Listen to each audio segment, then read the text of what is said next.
New day, new incident, new victim, and this time it was not from Arun. This happened in Assam.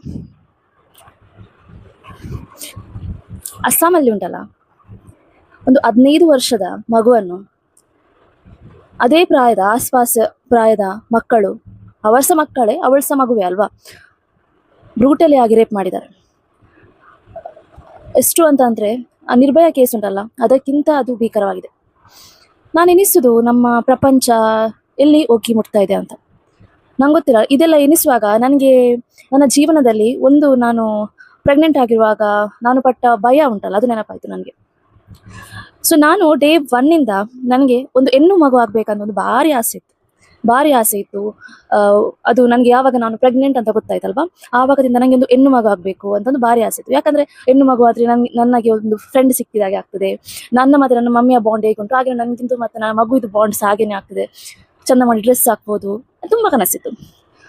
ಆದ್ರೆ ಆ ಕನಸು ಉಂಟಲ್ಲ, August 9ಕ್ಕೆ ಅಲ್ಲೇ stop ಆಯ್ತು. ಯಾಕಂತಂದ್ರೆ ಒಂದು ಡಾಕ್ಟರ್ದು ಬ್ರೂಟಲಿ ರೇಪ್ ಅಂಡ್ ಮರ್ಡರ್ ಆಗ್ತದೆ. ಇದು ಆದದ್ದು ವೆಸ್ಟ್ ಬೆಂಗಾಲಲ್ಲಿ. ಆವಾಗ ನನಗೆ ಇದ್ದದ್ದು 7 months, ಓಕೆ 8 months ಆಗಿತ್ತು ನನಗೆ ಆಗ.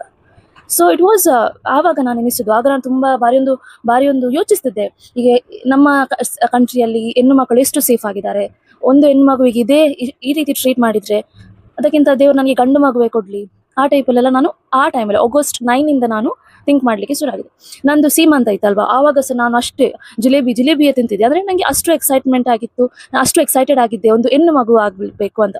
ಆದ್ರೆ ಎಲ್ಲ ಭಾವನೆಗಳು ಬದಲಾಯಿತು ಆಗಸ್ಟ್ 9ಕ್ಕೆ, ಯಾವಾಗ ಒಂದು ಹೆಣ್ಣು ಮಗು ಒಬ್ಬ ಪ್ರಾಣಿಯ ಕೈಯಲ್ಲಿ ಈ ಟೈಪ್ ಒಂದು ಇನ್ಸಿಡೆಂಟ್ ಆದಾಗ.